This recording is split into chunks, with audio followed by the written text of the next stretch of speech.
going to be sharing about the Journal of Agricultural Education and Extension. And our aim is to have many more researchers from Africa publishing with the journal. We are going to have different presenters.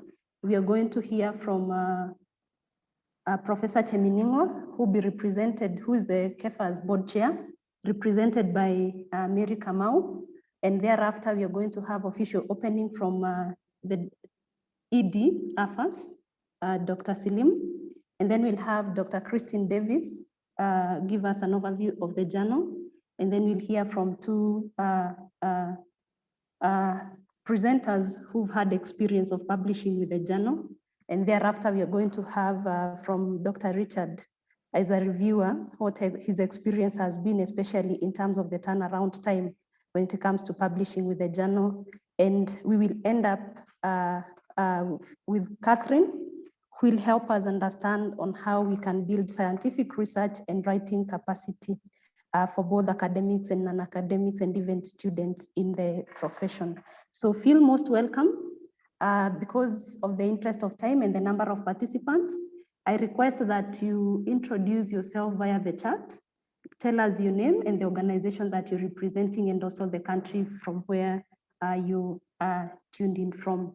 At this juncture, allow me to also invite you to post your questions in the Q&A section as the presenters make their presentations. I would like now to welcome Mary Kamau, who's representing Professor Cheminingwa, to give us some welcoming remarks. Thank you.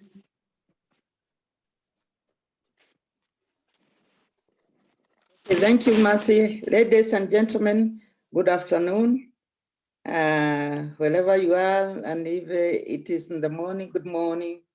I would like to take this opportunity to welcome you on behalf of my chair, KEFAS. My name is Mary Kamau. I'm a member of the AFAS board, GIFRAS board, KEFAS board, and Access Agriculture. And I'm happy to be part of this event this afternoon.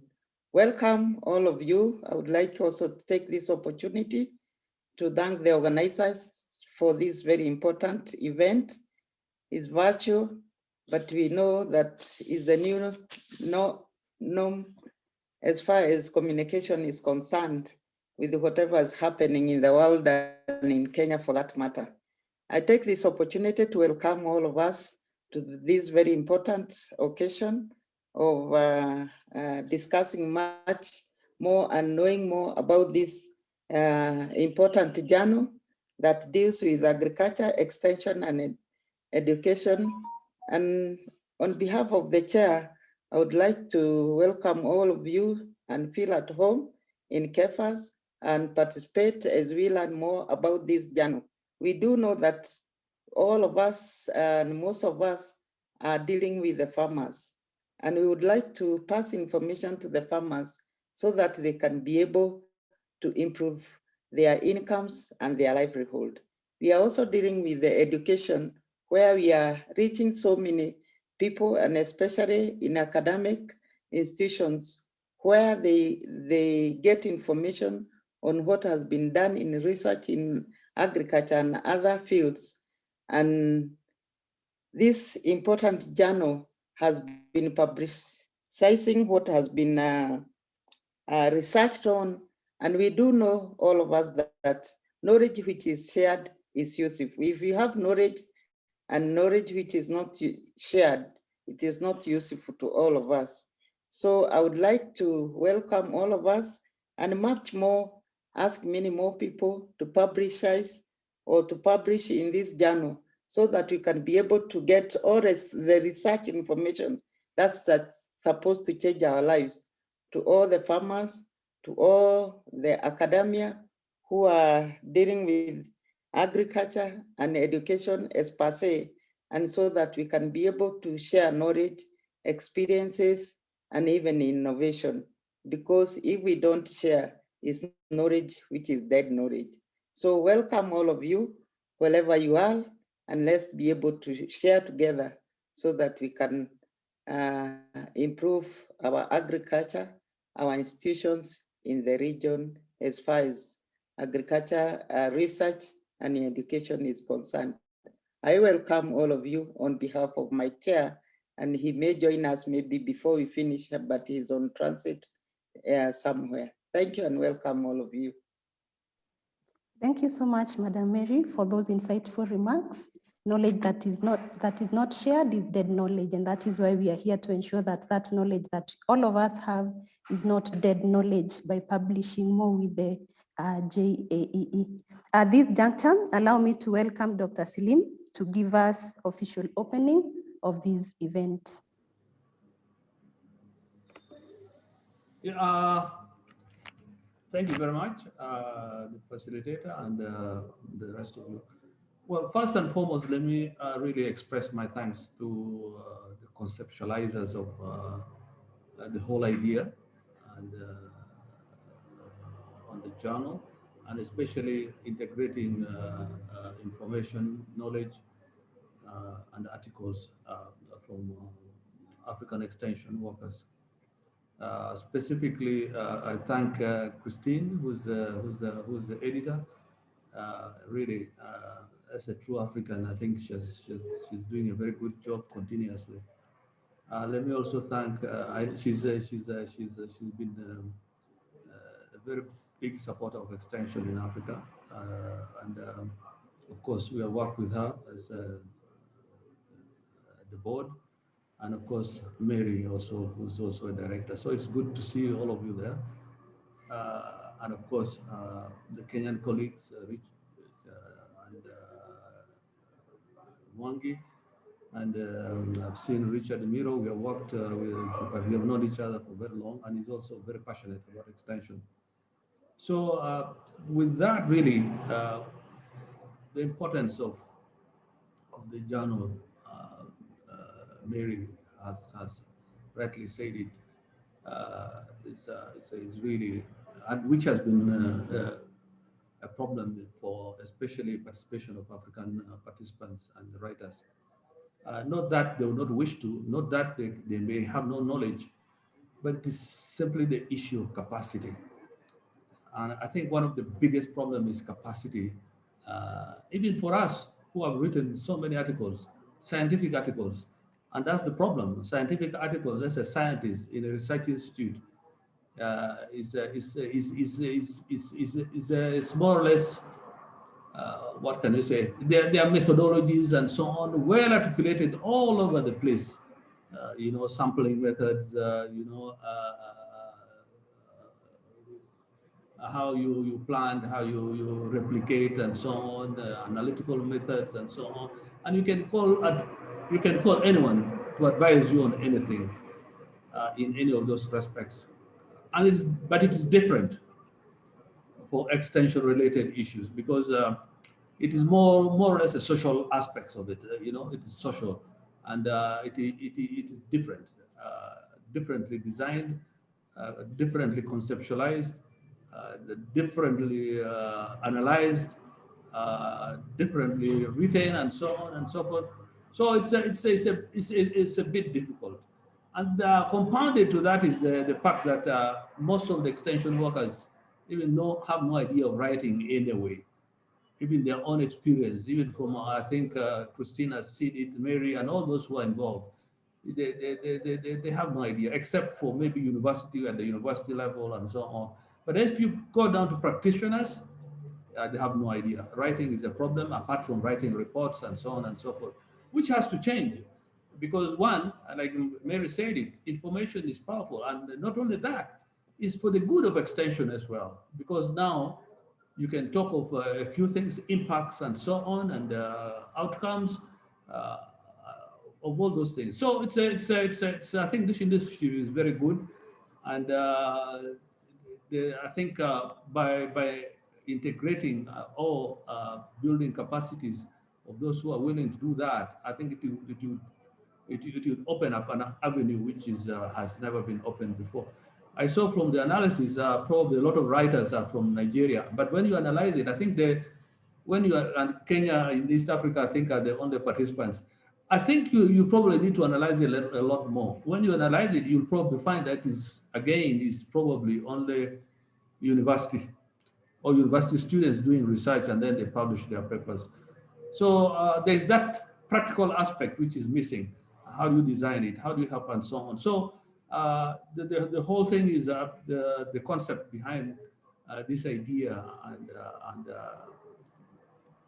the initiative is extremely welcome. And for us in AFAS, working with you, I think we welcome it and we'll see as much as possible how we can support it. And I don't want to say a lot, but I think Christine knows in the past we've even had some money for doing research. But even when you look at the output of the research, it's not probably publishable in its current content.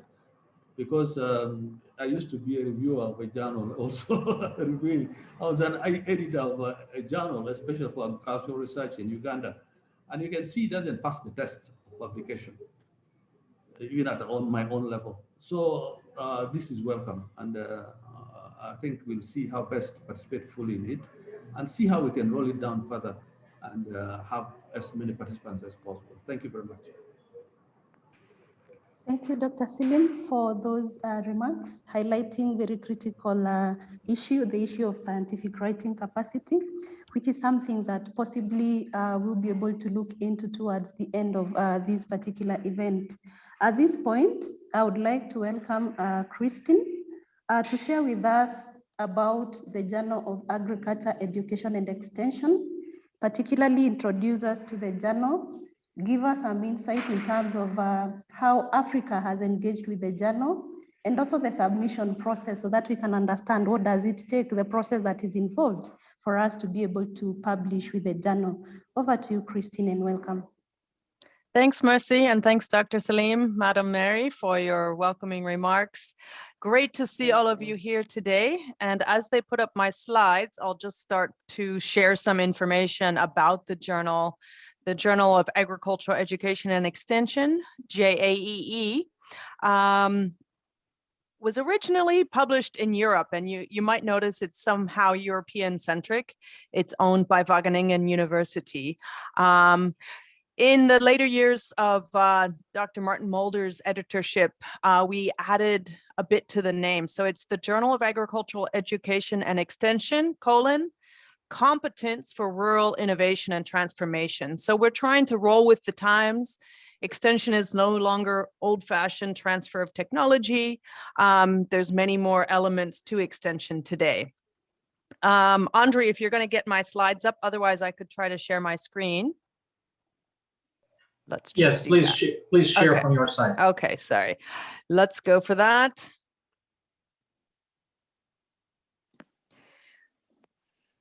I just wanted to briefly share with you. So I'm the editor-in-chief, but we actually have two editors-in-chief. Professor Lawrence Clerks, whom you might know, is also an editor-in-chief, and we have an editorial assistant, Angela. And you see, these are our editors. So I won't spend too much time about the process of how we edit papers at JAEE, but these are the critical people who select reviewers and have the final say or recommendation to me and Lawrence. Dr. Catherine Kilelu, we welcome you very much as our editor from Africa. It's about time.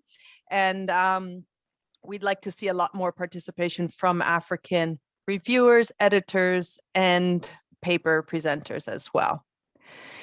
I won't go over all this information about the journal because I want to get to more of the details. These slides will be shared with you, and we are recording the meeting so you can get this information. But about the aims and scope of the journal. So basically, we're looking for experts on agricultural and extension, and we really want to inform about this whole process of how we go about developing innovations and sharing innovations. We want to further theoretical research and development. We have a big focus on policy improvement, but also practice. And so some articles get rejected because they're not thinking about the big picture. They're only thinking about a case study, and I'll talk more about that. So we need authoritative and well-referenced scientific articles in this field. And as I said, our focus has shifted beyond just agricultural education and extension to think about related elements of communication, competencies and competence development, and performance improvement. So we really have a multidisciplinary perspective. And to be honest, we're not looking for straightforward adoption articles. Those get rejected if they're not innovative. So just to give you some statistics, what have African researchers been doing with the journal? Basically, we have a number of submissions from the different countries. These are some statistics from 2017 to 2020. And you can see that we define a submission from Africa as the lead author is that person from an African institution or from Africa. So you can see the number of submissions was quite large last year and making up 36% of total submissions, which is great. But that doesn't always translate to acceptance. So let's look in more detail. So the top submitting African countries in these same years, Nigeria is number one. There's a lot of extension research going on in Nigeria. Kenya, next in line, as well as Ghana, quite high, South Africa, and then Ethiopia. These are the top submitting African countries during those years. Acceptance rates from the African countries. You can see it's quite widely varying. So we had 12% acceptance rate in 2017, only 2% in 2018, 22% in 2019, and then only 5% in 2020. And our overall acceptance rate is only around 11% anyway, so it's not bad. And then the percentage of published works from the African countries also varies quite a lot, between 24% to 8%. In terms of use of our articles, downloads by region, you can see that Africa is quite high, right after Europe, Central and Northern Europe. So there's a lot of use of the journal by people from African countries, which is great.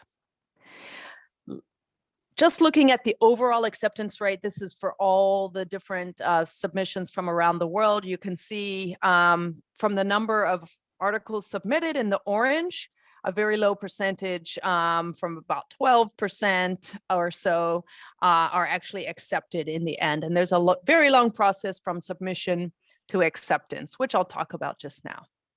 And I think we'll have time for questions after. I think there's a Q&A feature for this webinar as well. If you want to start asking questions or using the chat, please feel free. Here's what the process of submission, review, and revision look like. So you submit your manuscript via Scholar One, and we have very strict guidelines of how that looks, especially with regard to our structured abstract, which you can find more information about on the website. And it has to, of course, be a blind review. No author identification is allowed. So the reviewers are not going to know who you are, and you're not going to know who the reviewers are. The assistant editor, Angela, assigns me or Lawrence to the paper, and then we assign our editors, Catherine or Fernando or one of our 8 editors to the article or the manuscript who have the relevant expertise. Finally, then the reviewers get assigned by the editor, and at least 2 reviews are required, but the editor himself or herself has a lot of say, as I said. And then the reviewers look at the article and they make a recommendation, either accept it, make minor changes, make major changes, or reject the article. And I'll talk about desk rejection in a bit if time allows. The editor then makes a recommendation to me, the editor-in-chief, or Lawrence, and then we decide, we make the final decision. Usually, articles always have to get revised. Nobody gets through on the first shot. And almost all articles go straight to major revision or, of course, reject outright. And then the authors have to revise. So expect to have a couple rounds of revision if you do submit an article that gets through. This is just some details about what you need to include. That's all on our website, so I won't cover it now. The structured abstract that I mentioned. Templates are available. So if you want to do things properly, you can download the template. You can look at the style and the maximum word limit, although we are quite flexible on that.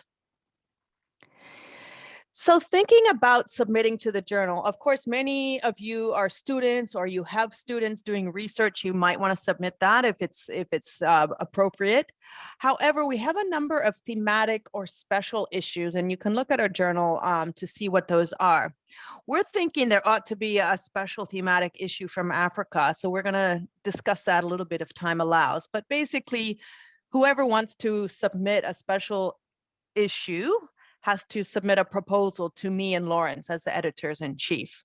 And all the details are here. I can also share this document with you if you ask me. I'll put my email in the chat later.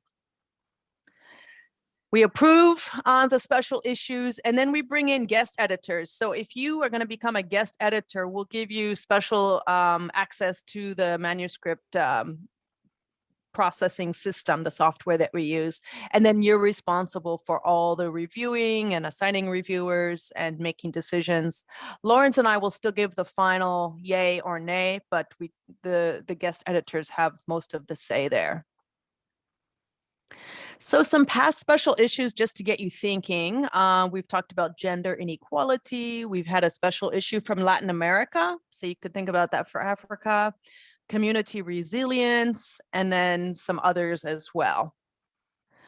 One thing for us to really think about as African researchers is that AFAS, the African Forum for Agricultural Advisory Services, has Extension Week this year, the end of the year in Uganda.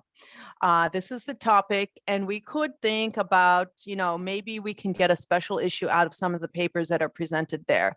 So especially you guys who are on the local organizing committee for AFAS Extension Week and the scientific papers, do some thinking about that, and then get in touch with me and Catherine if you want to discuss further. For those who are interested to submit articles, we have a lot of author support from the Taylor and Francis website. There's editing services, but you do have to pay for that. They do give some support for these quote unquote emerging region researchers. And we do, Taylor and Francis does marketing for email for authors. So they'll send you emails and social media buttons so that you can share your work further once it has been published. There's also some free online courses on research writing, proposal writing. And I think within the AFAS community, we're talking about how can we continue this webinar and have further webinar series to support people who want to talk about how do I get my research published beyond just my journal, the JAEE, but in general, what do I need to publish research? There are special terms for authors and researchers from the Global South. So you can click these buttons and see. You can go to the Taylor and Francis website as well and look for that. So there's some support there. And then in terms of accessing literature, which is often a problem for certain universities or certain countries, there's also some free or low access availability to research. Because if you're going to submit a journal article to JAEE, I don't want to know just about your research. I want to know where your research fits into the big academic literature. What's the theory that underlies your research? How is your research contributing to that theory? Either maybe changing it or adding to it in some way. And so the literature review, the underlying theoretical framework is extremely important in submitting to JAEE. Mercy, I'll let you decide, and Peter, I can stop here. You can also follow us on Twitter, etc. We could talk briefly about peer review, and I could do that in 5 minutes if you want me to keep going for a few more minutes, because I have shortened my time. 5 more minutes to Christine. Okay, Sawa. Okay. So Catherine, I think, is going to address this a bit more, but in terms of peer review, so to get involved with the journal, you don't just have to try to publish. If you're an academic, if you have a PhD and you've had a certain amount of experience in academia and publishing and research, we really invite you to become a peer reviewer. And peer review, as you're submitting too, you need to think about this, but it's an independent assessment of your research by experts. So we use the double-blind peer review process that I talked about, and there's more details on the JAEE website. This is really meant to, as Richard, I think, will also talk about, improving your manuscript's quality, improving the suitability for publication. So it's good feedback. Peer review always improves your manuscript, and it's really important. They might find things that you're missing. They might point out some discrepancies in your article. They might tear it to shreds, but we always ask them to do any feedback in a constructive way. So when you get involved as a peer reviewer, you're asked to see if the paper, first of all, fits with the scope of the journal. So you should really understand what JAEE is about. And then you rate the submitted manuscript. Is it innovative? Does it have scientific and practical relevance? How is the research methodology? Is it adequately described? And how is the clarity of presentation? I just saw an article rejected because the editor couldn't figure out the whole flow of the article. She had good stuff in the article, but it was not presented in a very clear way. And so that article was rejected. Timeliness and quality of the assessment get rated. So if you're a reviewer, our editors can rate you and say, this person was late on the article, or this person gave me a fabulous review and I want to use them again. Reviewers can also get extensions as well if you need more time to review articles. So we're quite flexible there. If you're going to be a peer reviewer for JAEE, here's some tips. You, of course, need to carefully read the manuscript, which takes some time. We want you to give constructive feedback. We really need written comments. We don't just want you to give ratings and no text. So you need to give examples, you need to give page numbers, you need to, give some clear details on why you're giving the rating that you do. And the Taylor and Francis website provides additional resources on how to review the manuscript. I'll just take a couple minutes about desk rejection. This was a main topic of the webinar that we gave to colleagues from the Indian institutions, because they were concerned about the high level of desk rejection that some of their researchers were getting. And JAEE has recently, in 2018, got an impact factor, which increases submissions to the journal. So more people want to submit to our journal because it has an impact factor. Because we have so many submissions, Lawrence and I straight off are going to do some desk rejection because it doesn't fit with the scope of the journal.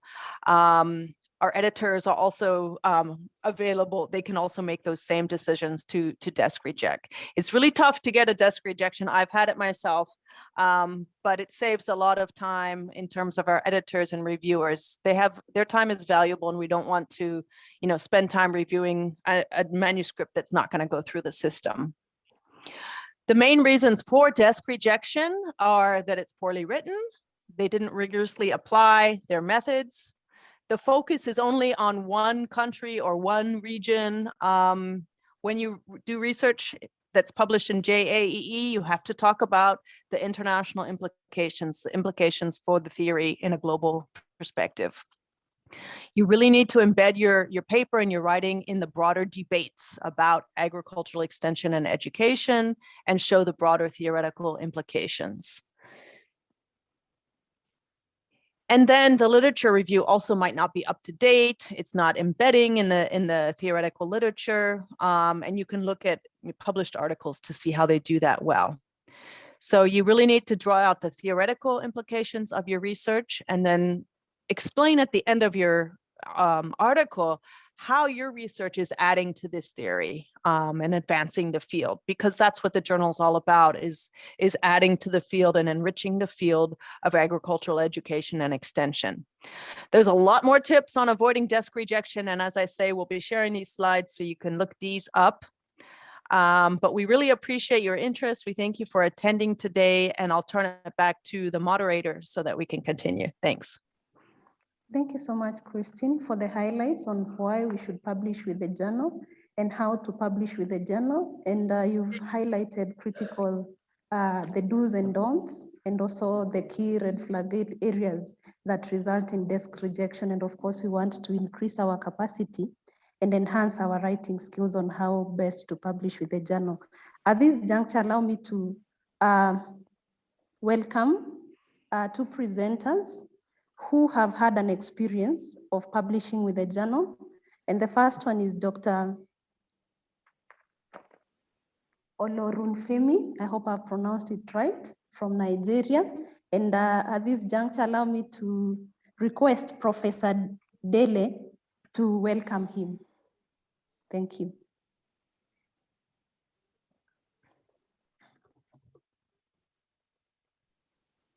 Over to you, Professor Dele, to introduce Dr. Olorunfemi.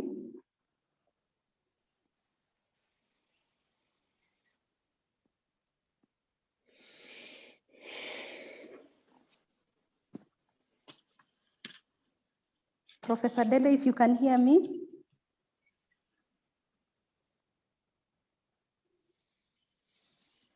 All right. Okay, thank you. Let me invite Dr. Olorunfemi to possibly give us his experience about publishing with the journal, why he published with the journal, what the experience was like, and what. Yes, I'm online now. Hello. All right, thank you, thank you. Oh, sorry, I went offline. Thank you. Okay. All right. Thank you very much. I had a problem with the network. Yes, okay. Good afternoon. Our Dr. Olorunfemi is obviously one of our members of NIFAS in Nigeria here, and is among those who was able to publish even of recent. And so I'd like to welcome him. Dr. Olorunfemi is now on the line, online. Olorunfemi, you are invited. Come on board. Dr. Olorunfemi, Dave, go ahead. Can you hear me? He's on mute. He's muted. He must unmute himself. Oh my, yes, let me tell you. Okay. Dr. Olorunfemi, come on board, please. As he come on board, I know he's welcome those who are joining us, welcome. Kindly introduce yourself in the chat, and in case you have any question, feel free to post it in the chat and also in the Q&A section.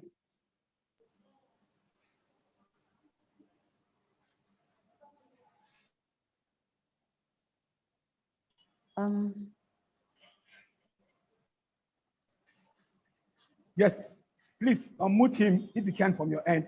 It seems you're not hearing me. I can't unmute him. I just asked him to unmute himself, but it can be done. He can't see the unmute button. Thank you very much. He says he can't see the unmute button. Andre, if you could guide him kindly. Please hover. Yeah, move your cursor over the screen, and the instrument button should pop up at the bottom or top where you can see mute on the left-hand side.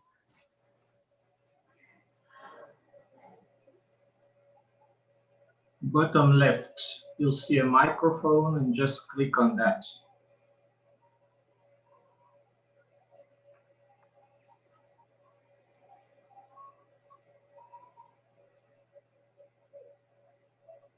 As we address that technical challenge, we'll go to our next presenter, who's also had a chance or an experience to publish with the journal from Kenya.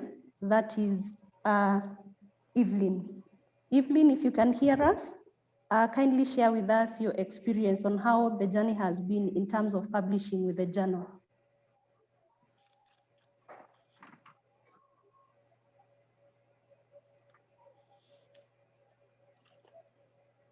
I just promoted Evelyn in the panel. Okay. Should be joining now. Hello. Hello, thank you, Evelyn. Welcome. Good afternoon to everyone. Hi. Good afternoon to you. Okay, I'm going to briefly share my experience, my publishing experience.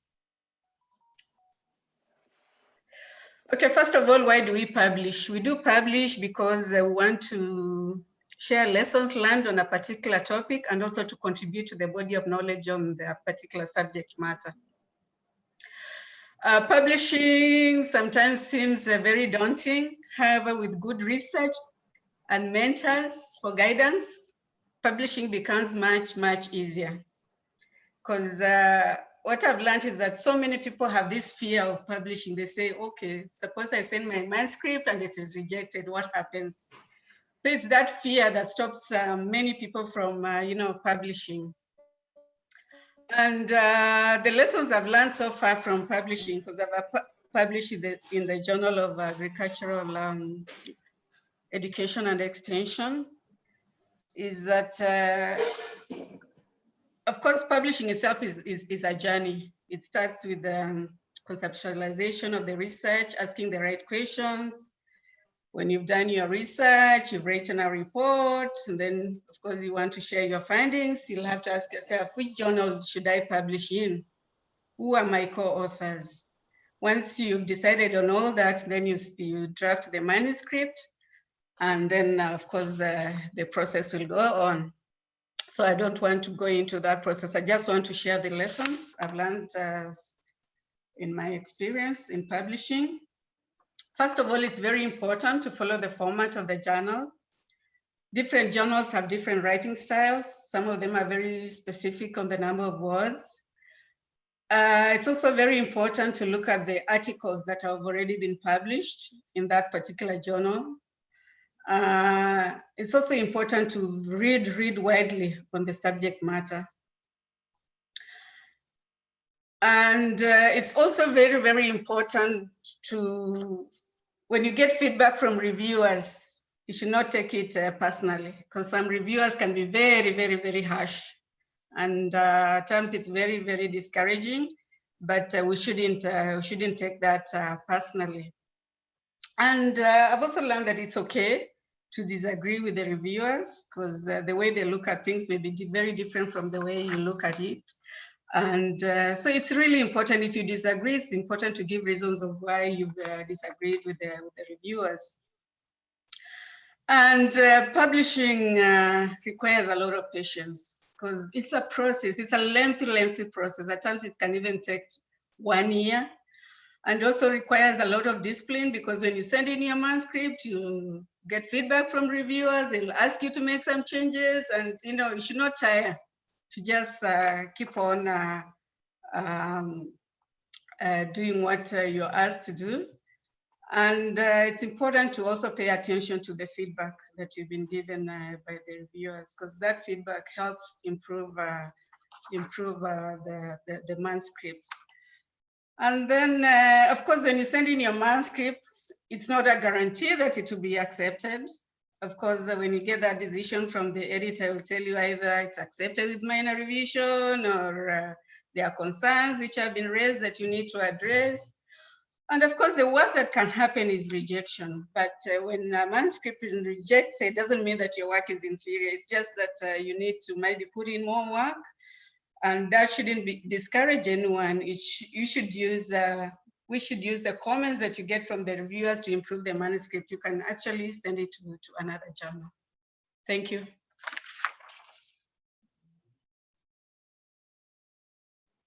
Thank you, Evelyn, for the insights.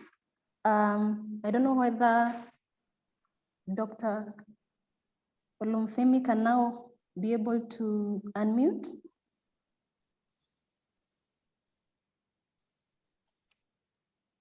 Are you able to unmute now? I think he's rejoining now. Okay. In case you have any question, kindly feel free to post it in the chat, and also in the Q&A section. And those who are joining us, you're most welcome. Hello, I think, yes. You can hear us now? Oh, yes, we can. Welcome. Yes, yes. Thank you. Yes, good afternoon or good morning to everyone. I'm sorry for the actual delay. The Zoom platform here was just quite different from the usual. So I had to actually log out and re-log in again. So, but just to share my experience on publishing with the JAEE, let me quickly just say that, let me first of all appreciate the organizers of this conference or this webinar for bringing me in to share my experience. I really appreciate this opportunity. Let me begin by saying, why did I publish in JAEE? The first reason why I published in JAEE was to advance knowledge in the field of agricultural extension.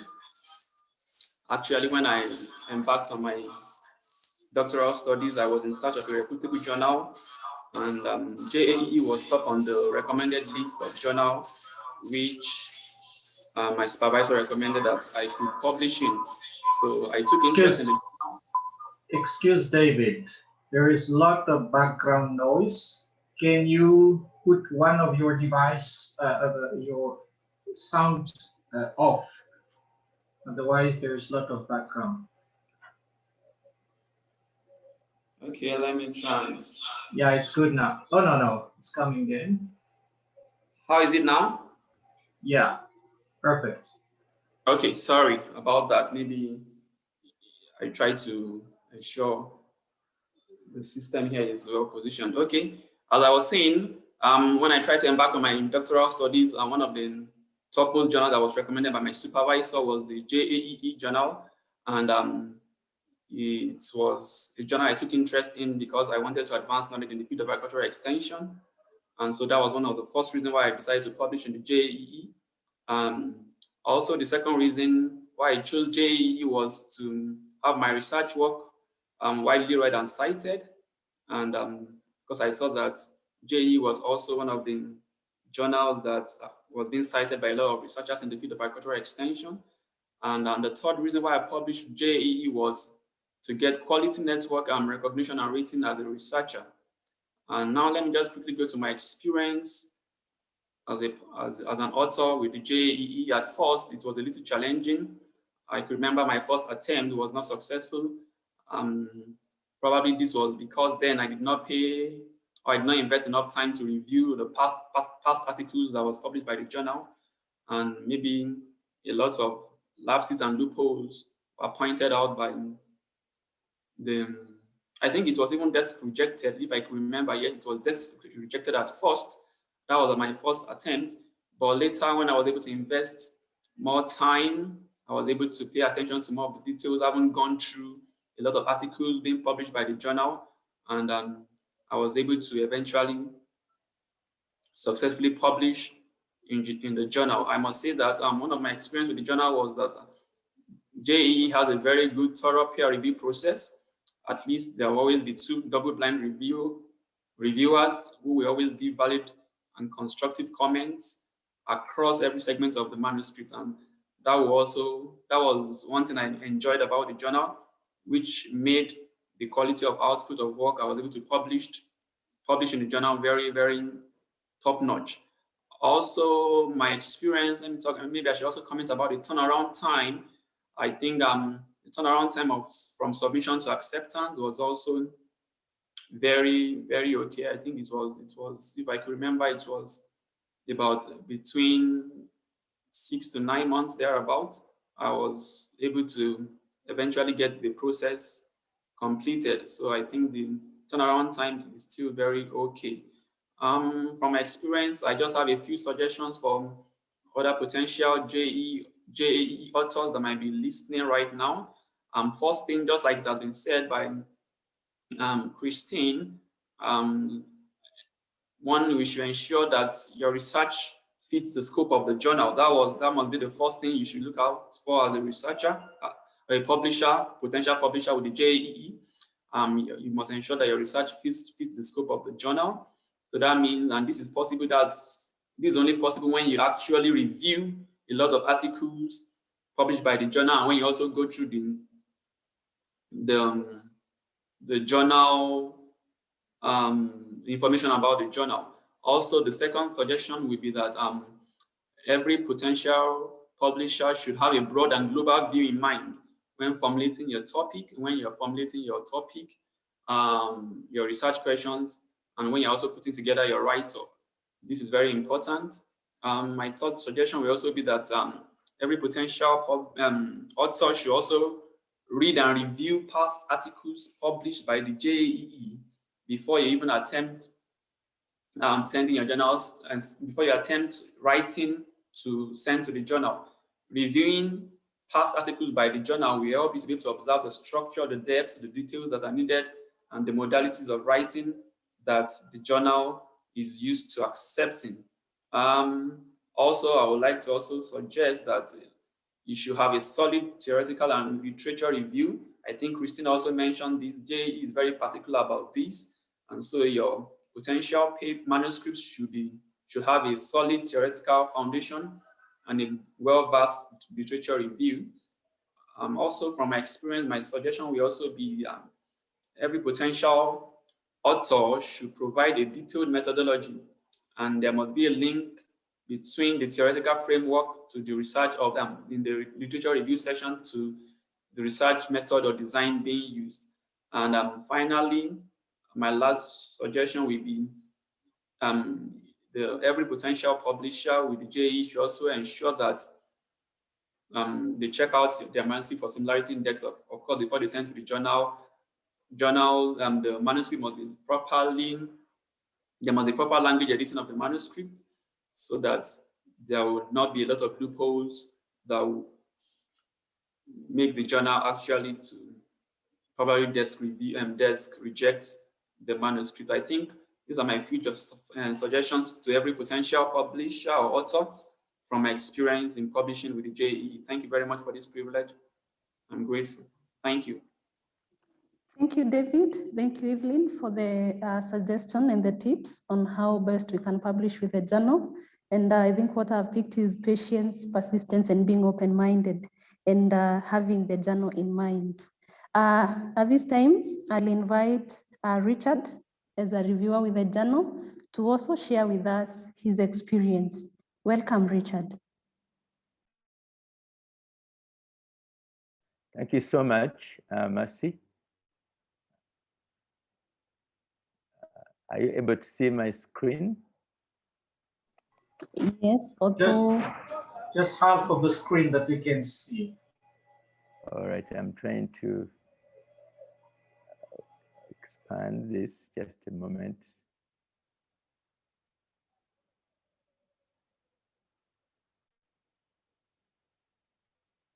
Okay.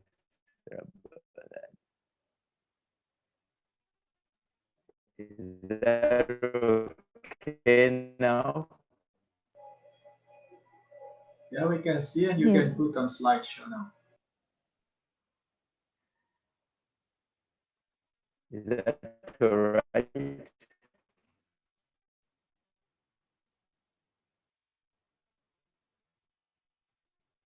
Is that okay? Thank you so much. My name is Richard Miro. I'm going to share the reviewer's experience of working with this journal. But I will also have a moment to share about my experience in publishing.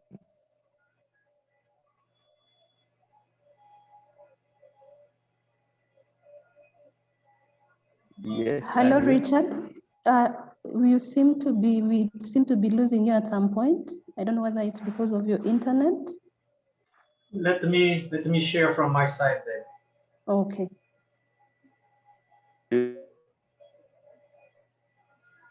Andrew will share the slides from his side, and you can be able to present. Am I now audible? Yes, you are. Okay, so apologies for that, for sure. And so I'm also a board member of UFAS, which is the Uganda Forum for Cultural Advisory Services. I'm a trainer with 2 international agencies. My areas of interest are also in training and development, culture extension systems, and more. And of course, I've had a chance sometimes to be a reviewer of this respected journal. I'm going to take a different tone in sharing my experiences. Why did I publish? First of all, this journal was in line with my professional area of career, which is agricultural extension.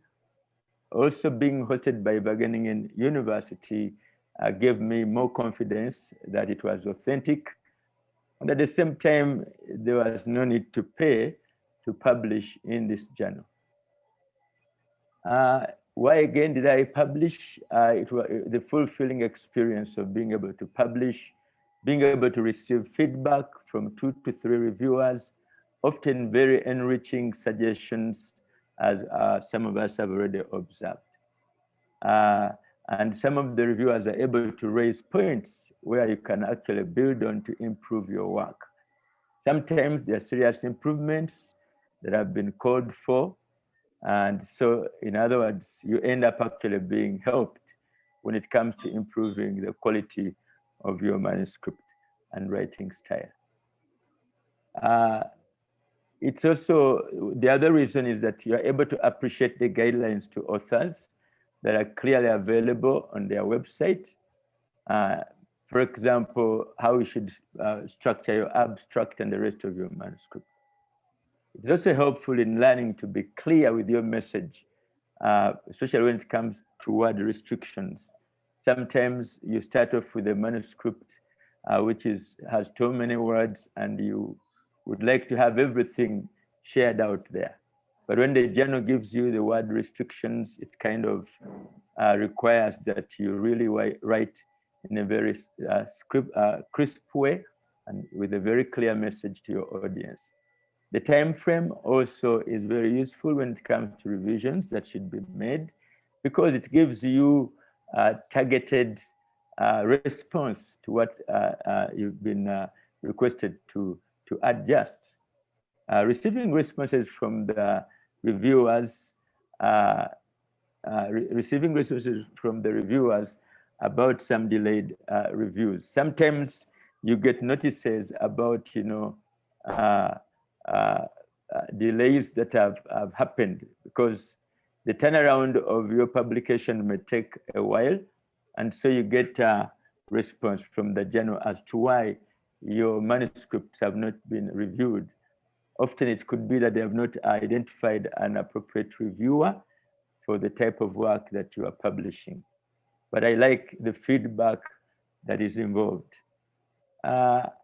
Again, the other thing that excites me to publish here is there have been moments where I was caught up with time, and I don't mean to say that I should encourage this to happen, but I liked when I reached out and requested for some extension in time that the journal editors were able to give me this extension.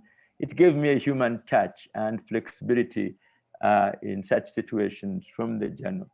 In fact, I remember when I was studying my PhD, one of our professors in the USA at Iowa State University used to tell us how you can reach out to these editors and be appreciated for being who you are, and understand the culture of that journal, and also increase your visibility with them. My second point there is being able to check on progress of the review process. That is, you check on the journal website or through the link that they give you as an author to see how much time is left before you get final feedback. It's thrilling to be selected finally to be a reviewer, which happened to me. But I also want to note here that sometimes there are cumbersomeness. There is cumbersomeness in some aspects of the online process. I found it, a bit repetitive. You write a cover letter, do this, but I believe it's always for good reason and worth the time. Very briefly about the reviewer's experience.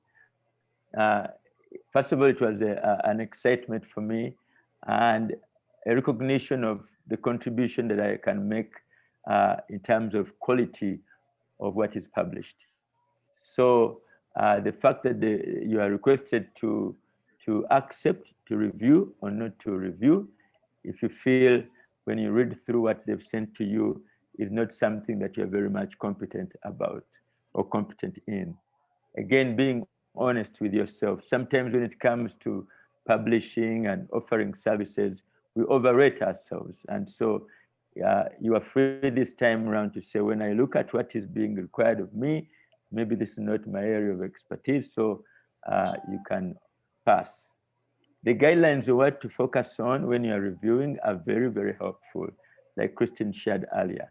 They give you a structure, and of course, you realize you don't need only to rate, but really give a very thorough analysis of why you're giving certain rating to your colleague out there. The time frame to ensure that the authors receive feedback on time is also brings to me as a reviewer a sense of responsibility over the other party who is waiting for feedback, and also a respect to the journal as to the time limitations with which they are working, and so contributing again to the speed that is necessary. I think as I close here, I also wanted to say that suggestions for those who want to publish, please go ahead and publish and test your ability to publish. So that at the end of the day, you also can be cited by others and then referenced also. Get a chance to become a reviewer if they prove that your ability to write is good. Again, some tips here as well to increase your chances of acceptance. Have your manuscript peer reviewed by colleagues or by experienced published friends of yours before submitting, so that you don't send a poor quality piece of write-up. Make good use of English editors who are available at your university, or some of your colleagues who you know that have good writing, like my great friend Peter of Kefas. I've noted that he's a very good writer, English writer, very good construction and English syntax. So one could borrow from someone like that to improve your write-up. Now, whether he does it for free or not, that's something that you can always discuss. I want to thank my co-organizers. I've also been part of this. Thank you, colleagues, for your leadership and encouragement. I acknowledge AFAS, UFAS, KEFAS, NIFAS, IFPRI, Makerere University, where I work, certainly the government of Uganda. Thank you so much for listening to me. Over to you, Mercy. Thank you so much, Richard. Thank you for the insight. Once again, we are getting to learn how we can publish with the journal and avoid issues of desk rejection and have more publications from Africa. At this point, you're going to have a Q&A session. Participants, kindly feel free to raise any questions. Most of them have been addressed, the ones that had been put in the chat. And if you also have a comment, you can also raise your hand and you'll be able to also share your experience or your insights on how we can improve our publication with the journal.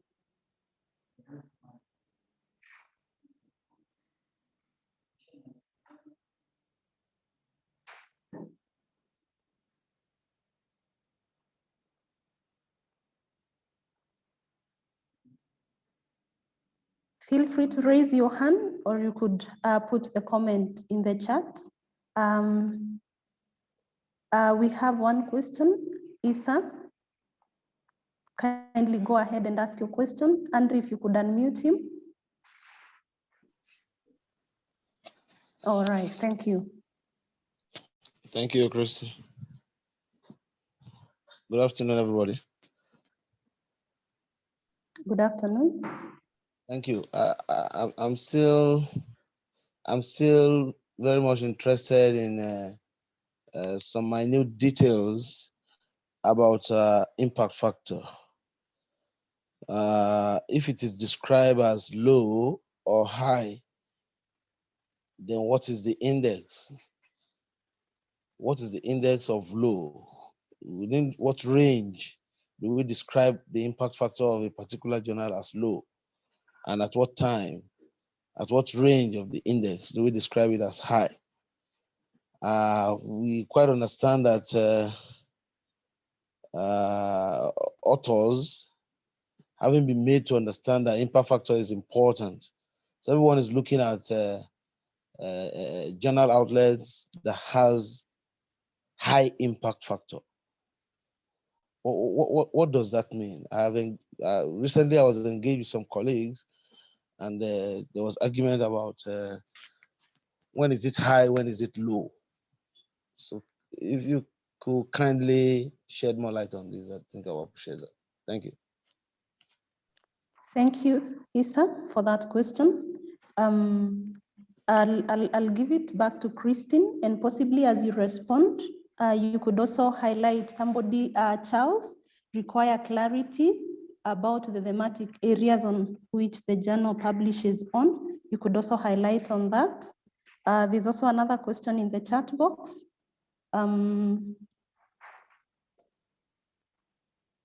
Okay, thanks. Why there would be a delay in feedback? Thank you.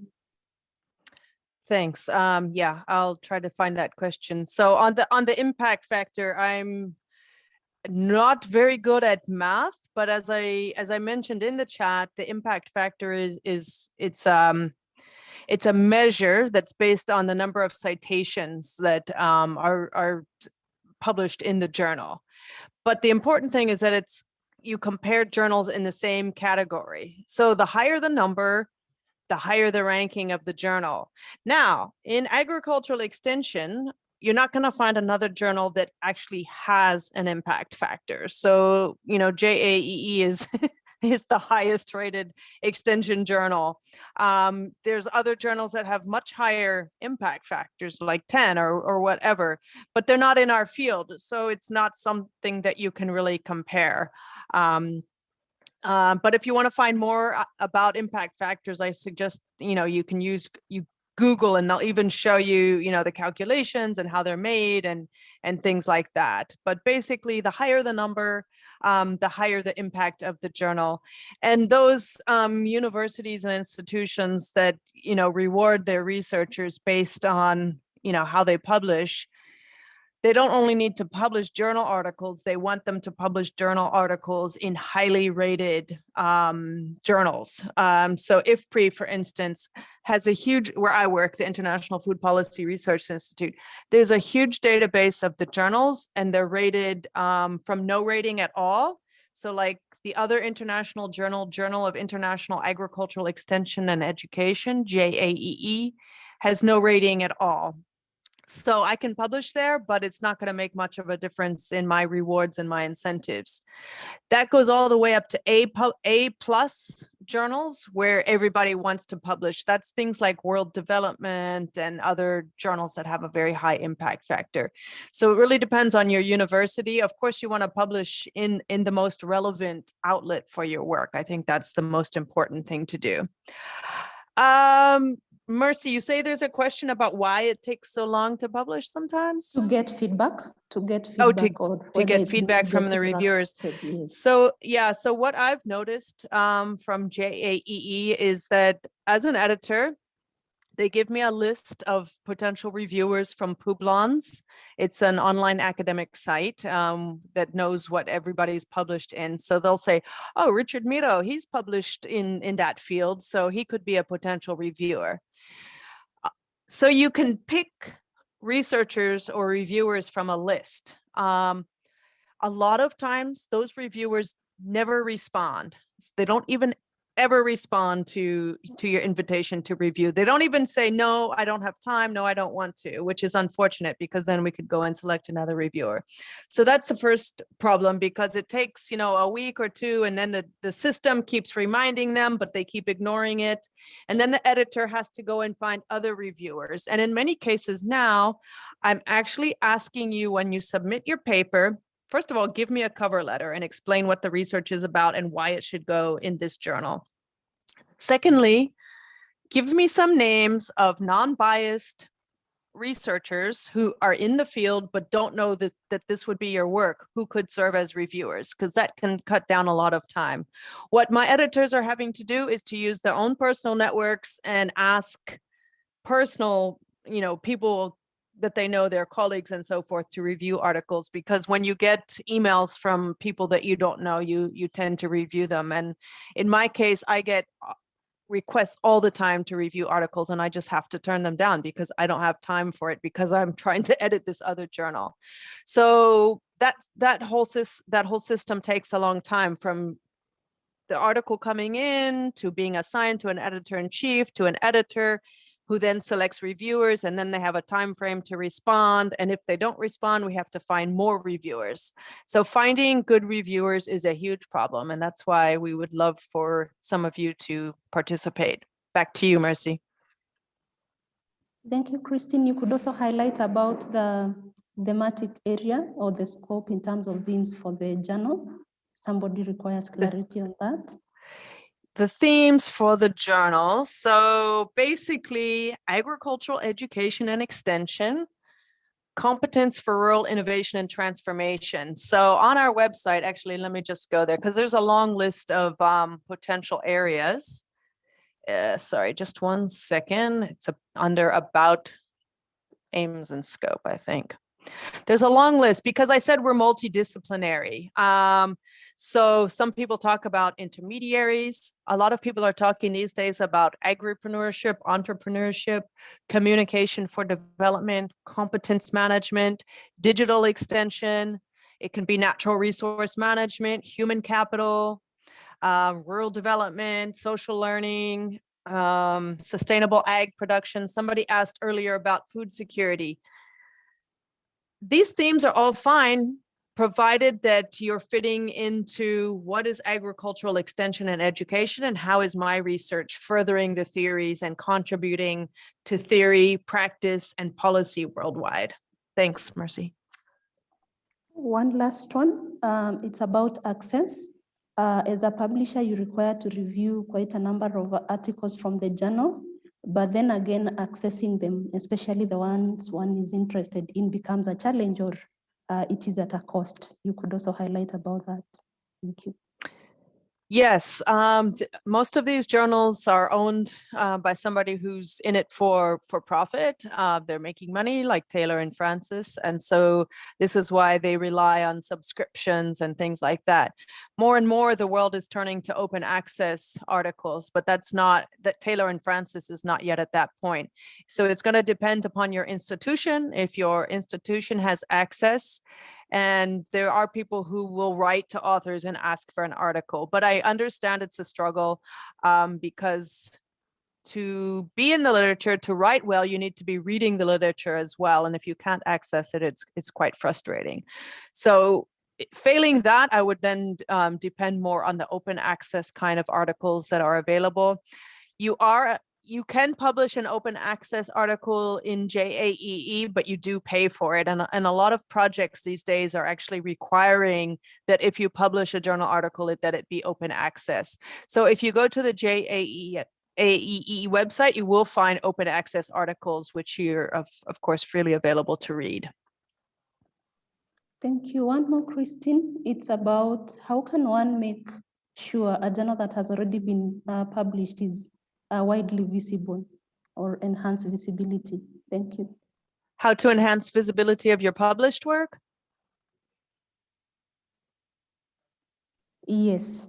Okay, yes. So there's a lot of strategies for that, and I suggest we hold a whole webinar on that. There's something called your altmetric score, which measures not only the article itself, but how has it been taken up in social media, in the popular press, on websites, and it's mentioned, here and there. If you go on to the IFPRI website, you'll find altmetric scores for all of the publications there, which are sort of indications of how popular it is. Has it been taken up in a webinar, and has it been blogged about and taken up and so forth. But certainly use social media. We're trying to get our authors when they're actually going to publication, they tweet about it, they put it on Facebook, they write on LinkedIn, and just let the world know about it, that it's out there. To do so, I suggest strongly that you speak in simple language and get your message down to the elevator pitch and just a few key words of why your research is important, because that's what you're going to have to put on social media and those sorts of outlets. Thank you, Christine. There's one more comment from Habtamariam. It read, just 2 months before I sent my manuscript to JAE, the feedback they gave me was that the findings sound good, but it's used for local interest. As a result, my research manuscript was rejected. My question is, in agriculture research, how can we make our extension research to be of local interest, I think, yeah. Thanks, Habtamariam, for your question. That's a very good one, and it's one that I tried to mention earlier. So, of course, most of our research is going to take place in, a certain province or a certain local area of a country. It's rarely going to go, in multi countries. The important thing to do is, so my research in Ethiopia, what does it mean for the guy in Nigeria, or what does it mean for the lady down in South Africa? What is the implications of what you found in Ethiopia to the wider community? So you really have to explain in your manuscript what this means for the theory, for the practice of international extension. So we're not against local research and local, the importance of local findings. That's going to be very, very important for where you work, but you have to take it beyond that and say, I learned this in Ethiopia. What does it mean for the people in the other parts of the world?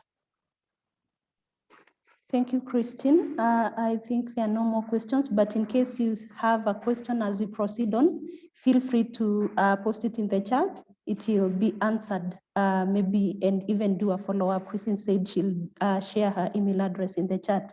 At this point, there's a concern that was raised, or an issue about capacity for scientific writing. And I would like to invite Catherine to possibly lead us in a discussion on how best can we enhance our capacity for scientific writing. Over to you, Catherine. Hi, everyone. Good afternoon. I am going to try and share my screen if I'm allowed to. Yes, please. Go ahead. Thank you. Just give me a second. So yeah, as it loads up, as I was introduced by Christine earlier, my name is Catherine Kilelu. I am based at the Africa Center for Technology Studies. But I am also recently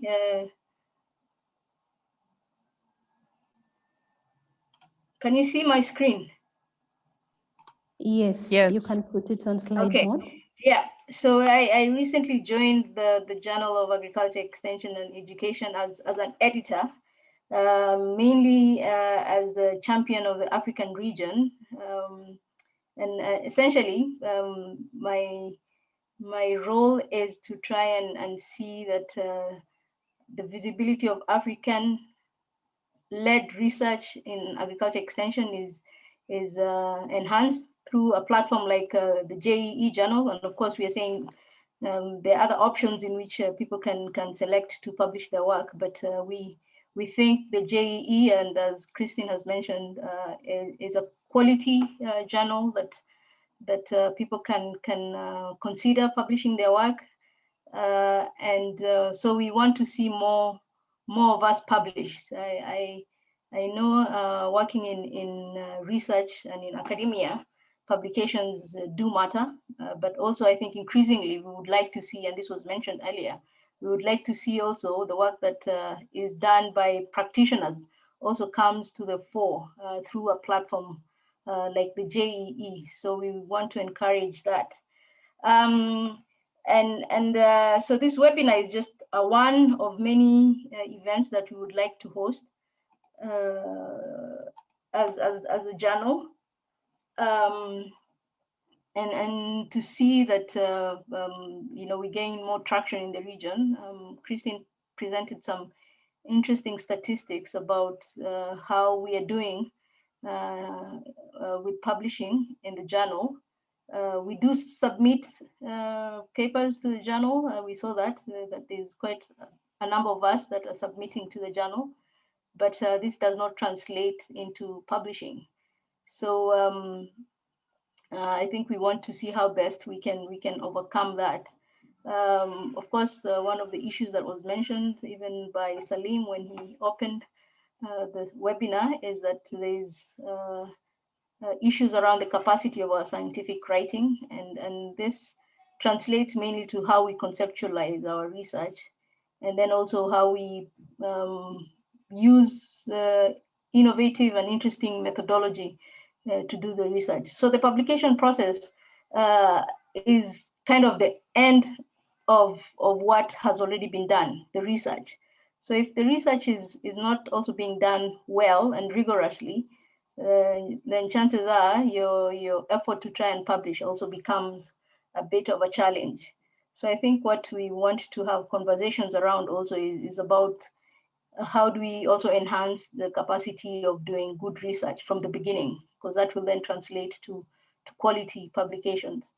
And I think the partnerships that have been formed even to organize this webinar are just one starting point through which we can continue to engage in addressing this issue of capacity. And there are ideas we can exchange on how best can we work on providing tips and strengthening our local capacity for scientific writing. There's a lot of material that's available out there, but I think we need to have more structured conversations and approaches for how we work with each other and support each other in building that capacity. I think linked to that is what was also mentioned, that a lot of the work that is being done by practitioners.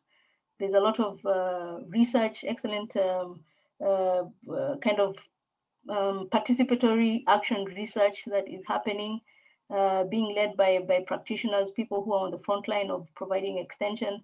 But this does not make it to publications in ways that it is accessible to a much more wider public or audience.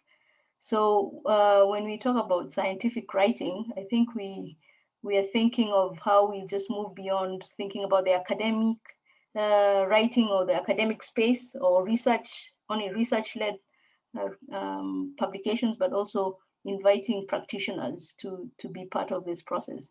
And we need to find that space and those tools and those platforms where partnerships can be formed to really enhance the writing of practitioners. So I think my proposal is that we look at how researchers and how academic departments, departments of extension can work more closely with practitioners to see how to develop their work into publishable articles, because I think there's also pride in seeing that your work gets referenced by a wider audience than just the peers that you work with. I think one of the issues that has also been mentioned is to be able to publish good work is also requires that you engage with the literature. You have to be up to date with the debates that are ongoing, new methods that are emerging, new theories that are being used to better understand extension delivery processes and the role of extension in the transformation of our food systems and our agricultural systems. So to be able to do that, we need access to scientific publications.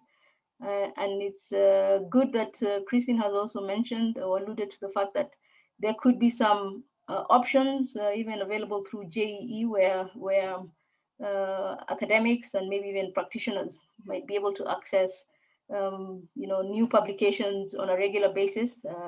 at a more affordable rate. I think we need to be at the front line, especially of pushing this agenda for open access. I think, unfortunately, for us in the region, we are the ones who bear the brunt of this very expensive industry of publication, because we do not have access to these publications. Even when we contribute to them as authors, I mean, we have many restrictions. We face many restrictions to be able to share these things widely. So I think one of the things we can do also through a platform like this is to find ways to advocate and to champion the option of having more publications open access. And the other thing that I don't want to belabor is that to know that going through the process of scientific publication is a lengthy process, and it requires that you are patient and you also have the kind of I guess thick skin that sometimes is required when you get very very harsh comments from publishers. So those are the challenges, but I think there are also many opportunities that we are seeing. And for me, the biggest opportunity is that the field of agriculture extension has really changed over the years. And we now have a much more expanded scope of what we can do in terms of agriculture extension and agriculture education. So I am just highlighting this article that was published by Lawrence Clarks, who's also a chief editor, co-chief editor with Christine of the journal. He published this in last year.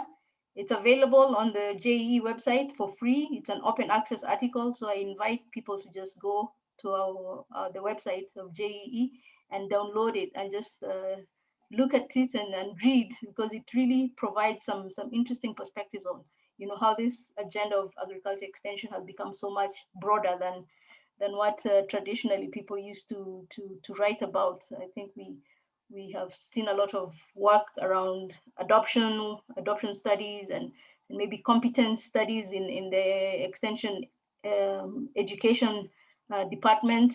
But now we see that there's so many things that are happening, so many transformative things that are happening in the agricultural and food systems space, and how agriculture extension can really contribute to the transformation in positive ways. I think we can be very central to this agenda, and working and doing our research on these new issues, but also then finding ways to publish is something that I'd really encourage. So I again invite you to go to the JEE website and download this article and have a read and see what kinds of new issues that we could set. And maybe this could also be an opportunity for AFAS, being the convening network for agriculture extension in the region, to find an opportunity to bring people together in terms of shaping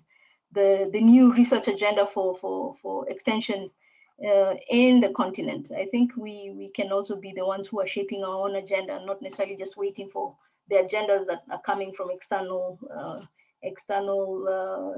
thought leadership. So we could be also thought leaders in the field of agriculture extension. Again, I think let's look for opportunities for partnering with others, universities and practitioners to work on publications.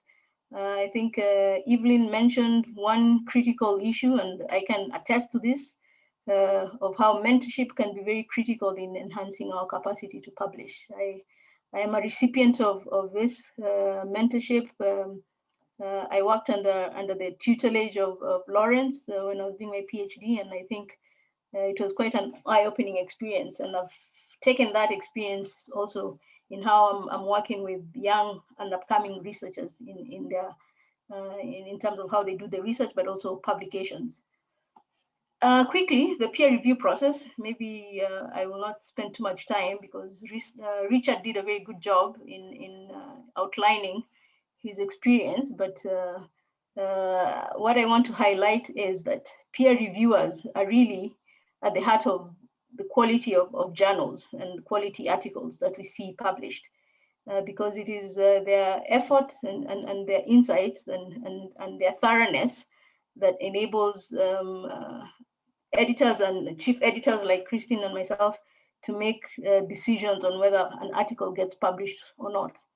So we want to see more peer reviewers coming from the region. And of course, your job is to really constructively provide guidance and feedback to the author so that we can shape an article and hopefully at the end of the day, get it published. But I think I see fewer reviewers from the region because it is voluntary. It's a voluntary undertaking, and it requires that you really give it your all because the quality of the review process is what makes the quality of an article. Again, I saw a comment or question that was posed around why does it take so long for you to get feedback when you submit an article. It all boils down in most cases to the peer reviewers. If a peer reviewer accepts to be a reviewer for an article, I guess the understanding and our hope is that you keep to the timelines. We know there are things that come up and you might not necessarily be able to do that, but we would encourage that we become very timely also in providing a response or a review comments when you are invited and when you accept to be a reviewer. I just recently was dealing with one article, and I think the person requested for extension up to 4 months. Yeah? So some of these things can really be frustrating to the author who's waiting for feedback. But we also, given our limitations in terms of the numbers of people, and I do, like I said, as a person who's sitting in the editorial team from the African region, I think getting Africans to review research by Africans also is important, because sometimes you also have some contextual understanding that might be useful when you're looking at an article. So what is the way forward? I think one proposal that has been put on the table is we could consider a special issue for the African region to really showcase new research, new research talent, researchers. This has been tied to the upcoming Extension Week that's hosted by AFAS. But I think for this to happen, there has to be somebody who will champion it and make a proposal and submit it to the chief editors for consideration. So if this is something that people are interested in, I would be willing to work with them to do this. But yeah, we need somebody to be the champion and the driver of that process.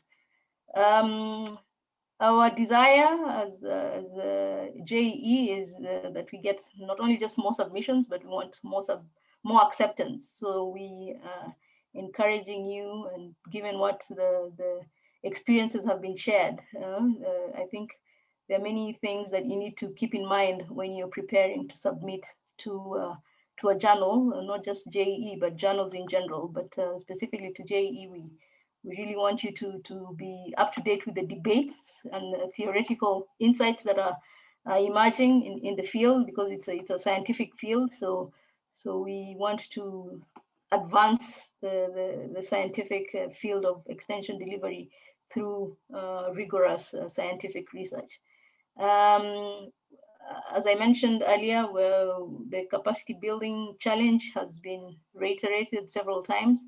And so we need to explore opportunities of how that capacity can be strengthened. And maybe there's a role there for AFAS and even the country chapters in leading some of these processes, or collaborating with academic departments of extension to see how best this can be a collaborative process, and so that scientific writing can be enhanced.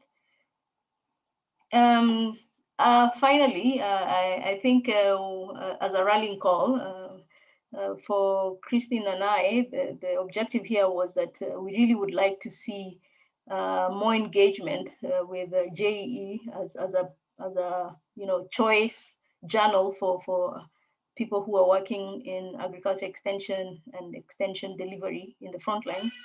So we encourage and invite you to be really our champions of pushing the scientific publications that are coming out of JEE. One idea that was discussed with some colleagues recently was, how do we use the JEE research, maybe even as a resource for our teaching. Yeah? So maybe that could be something that we can see more of and get more of the young upcoming extension scholars and extension practitioners to also engage with the work that is being published at the JEE.